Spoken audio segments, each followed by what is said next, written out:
Damos la bienvenida en el estudio de los desayunos de 24 horas a José Cueva, ex director de Planificación Territorial del municipio de Cotacachi. Es un activista ecologista y está aquí para hablar. Nos ha pedido una réplica por la entrevista que le hicimos ayer al viceministro de Minas, Fernando Benalcázar. Y José, se concentra la discusión en la provincia de Imbabura, que se revela como una provincia que está rica en minerales y que hay que ponerle determinado orden, sobre todo a la minería ilegal, que allí está afectando de distintas formas a la población. Pero desde los grupos ecologistas están cuestionando también esas concesiones legales que se han dado desde el Estado ecuatoriano. El ministro ayer dijo que ante una acción de protección que puso el municipio de Cotacachi, que en la zona de bosque protector en donde se ha dado esta concesión a la Empresa Nacional de Minas, sí tiene los permisos, digamos, regulares para poder hacer la exploración que se está haciendo en este momento y que está permitida por la ley. ¿Qué podrían responder ustedes? Sí, bueno, muchas gracias. Efectivamente, el Ministerio del Ambiente otorgó una licencia ambiental para hacer exploración minera en un bosque protector, pero eso lo hizo violando la legislación vigente en el momento que lo hicieron. En el año 2017 no estaba vigente todavía el Código Orgánico Ambiental y en la legislación ambiental, en el texto unificado de legislación ambiental secundaria, artículo 20, está claramente establecido las actividades permitidas dentro de bosques protectores y no está la minería. Eso se encuentra vigente actualmente, este texto unificado, y lo terrible de esta situación es la inseguridad jurídica en la cual están los bosques protectores, porque estos fueron declarados por el Ministerio del Ambiente en su momento y sin considerar lo que está establecido en la ley, el Ministerio del Ambiente otorga licencias ambientales para hacer minería, lo cual no está permitido dentro de los bosques protectores. Ahora, lo que dice el viceministro es que esta es una acción que se hace ahora en el Ecuador a través de esta reforma, pero que también se hace alrededor del mundo, en donde un bosque protector o una zona protegida, digamos, no se ataca toda la zona, sino se ubica después del trabajo de exploración una zona puntual, y esa zona puntual es la que se interviene. Digamos, esto también se habla en el petróleo. No sé si ahora, con todos los avances que ha habido, se puede determinar que se puede intervenir en una zona sin dañar el resto de hectáreas que contempla un bosque protector. No, eso es absolutamente inexacto, ¿no? Los bosques occidentales, especialmente del Ecuador, han sido ya destruidos más del 95%. Lo único que nos quedan son unos pocos remanentes de bosques. En este caso, el bosque protector de los cedros es una reliquia biológica. Forma parte de la ecorregión del Chocó andino, del Chocó y los Andes tropicales. Es una región única en biodiversidad y endemismo. Es albergue de especies en vías de extinción que no hay en otro lugar. Es decir, una vez que este bosque es intervenido, estas especies van a acabarse definitivamente. Y es falso que la minería intervenga sobre pequeños espacios, y mucho peor decir que la exploración no causa impacto. Cerca del bosque protector de los cedros está el proyecto Yurimagua, que es objeto de observación por parte de la Contraloría del Estado. Hace pocas semanas fue ya el informe de borrador, en el cual se evidencia que solo en fase de exploración la industria, la actividad minera realizada por la Empresa Nacional Minera y por la Codelco de Chile ya ha causado serios impactos ambientales. Eso está en un informe de la Contraloría, pero también en estudios que fueron contratados por el municipio de Cotacachi, porque lamentablemente el Ministerio del Ambiente no responde ante las diversas denuncias que ha habido de los efectos ya de la contaminación solo en la fase de exploración. Por eso nos parece terrible que el Ministerio del Ambiente ponga en riesgo la permanencia del bosque protector de los cedros, entregándolo para actividades de exploración, peor aún a empresas que no tienen ni la capacidad ni la experiencia en este tipo de actividades, como es el caso de esta empresa Cornerstone, que se la conoce como una empresa, son las típicas empresas junior, así llamadas, que lo que hacen es cotizar en la bolsa de valores, adquirir este tipo de concesiones, hacer trabajos preliminares de investigación y luego ir vendiendo los proyectos, ¿no? Pero es terrible que nuestra única herencia que tenemos del capital natural, lo poco que nos queda, lo mínimo que ya nos queda, de esta manera tan irresponsable, el Estado ecuatoriano lo esté entregando, porque déjeme comentarle, en INTAC, INTAC es la parte subtropical del cantón Cotacachi, una zona de más o menos 1.600 kilómetros cuadrados, el 90% del territorio está concesionado para minería, ¿no? No es que estamos hablando de que los extremistas ecologistas están exagerando, no. El Estado ecuatoriano ha concesionado el 90% de un territorio para la minería, ¿no? Hablamos de más de 80.000 hectáreas en este caso, y de esto hay varios bosques protectores afectados. Uno de esos bosques protectores es el bosque protector de los cedros, Con esta concesión se afecta casi un 68% de las 6.000 hectáreas que tiene y era obligación del municipio de Cotacachi interceder ante el Estado ecuatoriano porque de esta manera prácticamente no hay quien esté defendiendo al Ecor. El Ministerio del Ambiente es casi una oficina de trámites de las empresas mineras hoy por hoy. Hablemos un poco más en profundidad de lo que se está concesionando en el Bosque Los Cedros. El viceministro dijo ayer que la mayoría en los proyectos se hace una exploración sobre un gran territorio.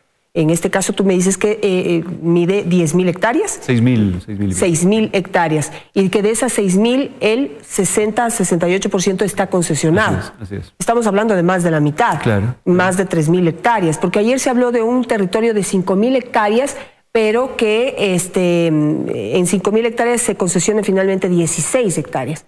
Con lo cual estaría comprobado que el impacto, digamos, es sobre una parte más pequeña y controlada del territorio. En este caso no sería así. No. Esa es otra inexactitud. Lastimosamente es triste que un viceministro desconozca tanto sobre la misma ley ecuatoriana. Eso nos deja claro que el Estado ecuatoriano no está en capacidad de controlar esta actividad. Una concesión puede tener un máximo de 5.000 hectáreas. En este caso son dos concesiones, Magdalena 1 y Magdalena 2, que abarcan el 68% de las 6.400 hectáreas del Bosque Protector Los Cedros.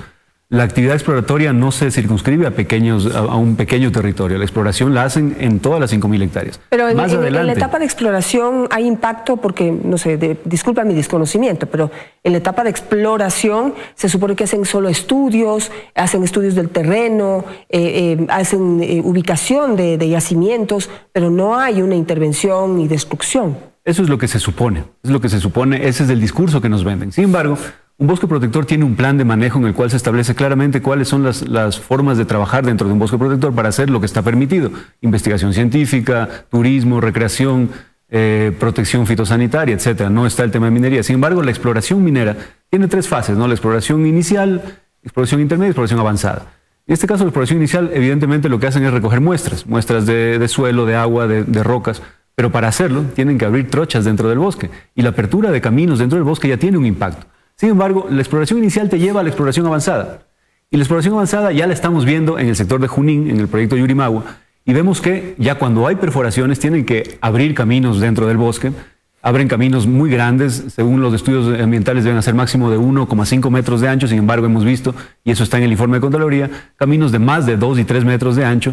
Hay una deforestación avanzada ya para establecer las plataformas donde hacen las perforaciones y estas perforaciones que las hacen a cientos y miles de metros de profundidad, en este caso, en Junín, en Yurimagua, interfirieron con el sistema hídrico subterráneo y afloraron aguas subterráneas con contenidos de minerales, de metales pesados que no están en la superficie sino en el subsuelo. Una vez que estas aguas salen a la superficie, contaminan las aguas superficiales, los ríos, las quebradas, y es lo que está pasando en Yurimagua. Lastimosamente, como tienen un mal estudio de impacto ambiental aprobado por el Ministerio del Ambiente, que también está esto en el informe de Contraloría, no hay una línea de base para decir, bueno, aquí había o no había zinc, había o no había plomo antes de la minería. Ahora lo hay. Y lo que dicen muy alegremente es, no, siempre ha habido en el agua esos metales, pero no lo pueden comprobar porque el estudio ambiental es tan deficiente que no dice si había o no había antes. Eso es lo que queremos evitar, siquiera que suceda en el Bosque Protector Los Cedros, que es, como le digo, una reliquia de todos los ecuatorianos, sobre todo de nuestros hijos, de las futuras generaciones, que si siguen como van las cosas no van a saber lo que es un mono araña, un jaguar, una área tan biodiversa como es el Bosque Protector Los Cedros.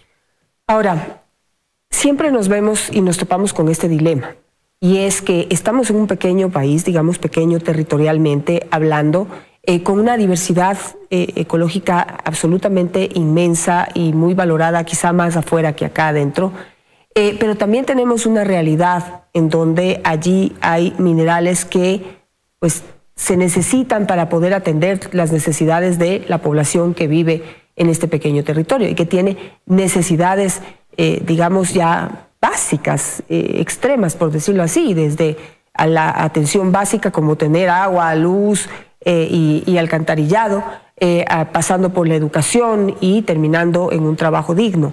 Es decir, tenemos necesidades de atender la población emergentes. Entonces te ves frente a la realidad de que o explotas esas riquezas que tienes allí o las dejas allí, pero ¿cómo atiendes a esta población? Ese es el dilema frente al que nos ponen. ¿Qué alternativas presentan desde los grupos ecologistas? Ese es un dilema construido desde los sectores interesados. En realidad, ningún país que ha basado su desarrollo y su economía en la extracción de materias primas se ha desarrollado. Las zonas más pobres del Ecuador es donde se extrae el petróleo. Eso no es mentira, y donde se lo exporta también en esmeraldas, ¿no? En los países altamente mineros como Perú, como Bolivia, como Brasil, las zonas más deprimidas, más pobres, con mayor analfabetismo, con mayor delincuencia, con mayor escasez de recursos, de servicios básicos, son las zonas mineras. Eso está estudiado a lo largo y ancho del planeta, no es un invento. Jamás estos lugares se desarrollan, y las economías de los países extractivistas terminan mal. Es el caso de Venezuela, y es lo que tranquilamente nos puede estar pasando. Un país que ha perdido su capacidad productiva, agrícola, ganadera, porque eso le pasa a los países extractivistas, es un país que no tiene futuro, y lo estamos viendo tristemente en nuestro vecino Venezuela, un país que desde hace 50 años lo único que hace es exportar petróleo y minerales y oro, y vanagloriarse permanentemente de sus gigantescas reservas de materias primas. Sin embargo, no tiene ni industria ni producción agrícola ganadera. Eso es lo que terriblemente nos podría estar sucediendo si seguimos este camino. Ya nos pasó con el petróleo. El petróleo ha sido, por cierto, importante para ciertos sectores del país, pero hemos descuidado totalmente la producción agrícola ganadera, la soberanía alimentaria. Alternativas es lo que más tenemos. Si el Ecuador fuera un país desértico, se podría entender recurrir a la minería como opción, no como única opción.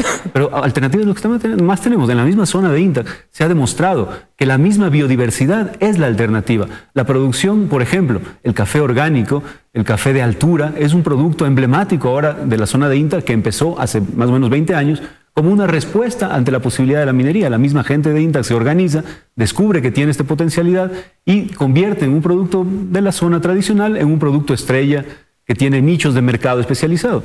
Sin embargo, la inversión del Estado es nula, absolutamente nula en este asunto. Tanto en la producción agropecuaria como en el turismo no se ha invertido un centavo prácticamente de parte del Estado, pero sí en minería, ahí sí hay inversión.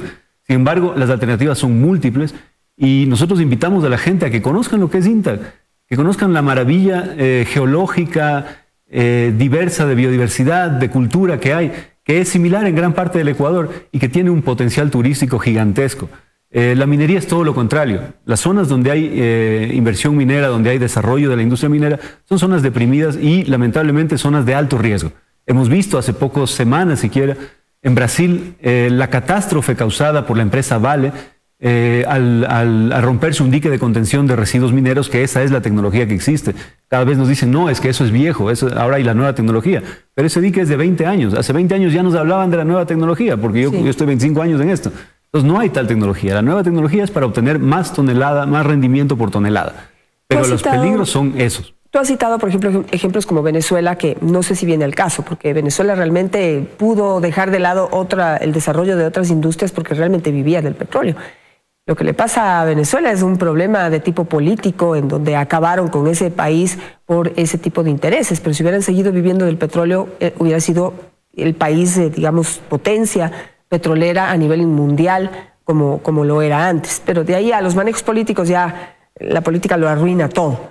Sí, en el caso de Perú, vemos que si bien las zonas alrededor, hay muchas zonas que están evidentemente destruidas, pero sí también se ha convertido como una alternativa de ingresos para el país, que no se distribuyen de manera adecuada. Puede ser también una realidad. Que no se invierte primero en donde se extrae, también es una realidad que salta a la vista. Pero tienes también ejemplos como el de Chile, que vive definitivamente de la minería, vive de la exportación de cobre y, digamos, su posición económica dentro de la región es privilegiada. Es decir, estamos en esta discusión y necesitamos pasar de la discusión a las alternativas. La alternativa aquí, por ejemplo, de desarrollar la agricultura, pues es evidentemente válida, lo mismo que el turismo. No hay inversión en esas áreas. Somos tan poco competitivos que no se le puede apostar a la agricultura, porque los vecinos producen a la tercera parte de lo que alcanzamos a producir nosotros. Es decir, ante las emergencias, el Estado siempre toma quizás no la mejor decisión o la decisión más fácil, pero las necesidades necesitan, valga la redundancia, ser atendidas de manera emergente. La minería se constituye en una alternativa. ¿Existe la forma de empezar a presentar alternativas reales y válidas para poder dar este paso no hacia el extractivismo, sino hacia otras actividades? Sí, las alternativas, te menciono, existen, están ahí. Requiere que el Estado les ponga atención e invierta en eso. No podemos compararnos con Chile porque Chile hace minería en el desierto más árido del planeta, que es el desierto de Atacama. Ahí está concentrada la gran minería chilena, no en bosques tropicales, no en zonas con altas pendientes como es en el Ecuador. Igual en el caso de Perú, el Perú tiene su minería enfocada sobre todo en las zonas de puna peruana. Y bueno, hay que decirlo, en Perú los mismos peruanos hablan de la dictadura minera, es decir, en las zonas donde están asentadas las grandes empresas mineras, las violaciones de los derechos humanos, las violaciones de los derechos de la naturaleza son permanentes. No es un buen ejemplo para nada. Puede ser que macroeconómicamente se ve interesante la inversión minera en el Perú, pero en la vida real de los peruanos es una tragedia permanente, casos de contaminación, de niños que nacen con sangre, con plomo en la sangre. Eso está documentado a lo largo y ancho del Perú, entonces no es un buen ejemplo tampoco. No lo es en Colombia, donde el asesinato permanente de dirigentes y de líderes ambientalistas es pan de cada día, al igual que en Brasil, al igual que en México, en Honduras, en Guatemala. En todos los países donde ha entrado la minería se dan estos casos de autoritarismo, de corrupción, de militarismo. Y por eso tampoco es de extrañarse que Venezuela terminó como terminó, porque es característico de los países que centran su economía en las materias primas, terminar con gobiernos autoritarios, totalitarios, que ya nos estaba pasando a nosotros, que nos ha pasado, digamos, en nuestra historia, y esperemos sinceramente que tomemos otro camino. Hay opciones, las alternativas las hay. El Estado ecuatoriano no está en capacidad de controlar a la industria minera de ninguna manera. Estamos viendo cómo las empresas más grandes del mundo, Codelco, BHP, están violando las leyes a ojos, a vista de las autoridades. Tiene que venir la Contraloría a auditarle al Ministerio del Ambiente para que controle la contaminación ambiental. Entonces el Ecuador no está preparado. Vemos cómo el tema de la minería ilegal, al mismo tiempo que tú lo mencionabas hace un rato, está afectándonos durísimo en la provincia de Imbabura. Y uno de los discursos que estamos viendo es que los ecologistas solo se preocupan de las grandes empresas y no de la minería ilegal. Pues déjame decirte que hemos presentado denuncias al Ministerio del Ambiente, al Ministerio de Turismo, al Ministerio de Gobierno, al Ejército, a la Policía, permanentemente desde el año 2016 por el caso de Buenos Aires. Y en ningún momento hubo una respuesta de las autoridades sobre lo que estaba pasando. Nosotros supimos del tema de Buenos Aires cuando recién eran poquitas familias asentadas ahí, empezando la explotación ilegal. Y desde ahí ya se denunció a la Agencia de Regulación y Control Minero de Imbabura. Por escrito, documentadamente te lo puedo demostrar. Y no han hecho nada. Han dejado que pase casi 3 años. Se les salió de las manos. No tienen capacidad de control por el nivel de corrupción terrible que hay en nuestras instituciones.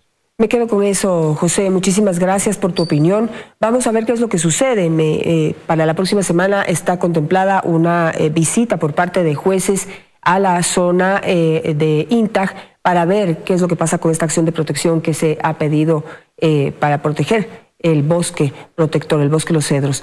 Veremos qué pasa. El viceministro también dijo ayer que ante ese informe de Contraloría van a presentar todas las justificaciones del caso. Veamos si lo logran.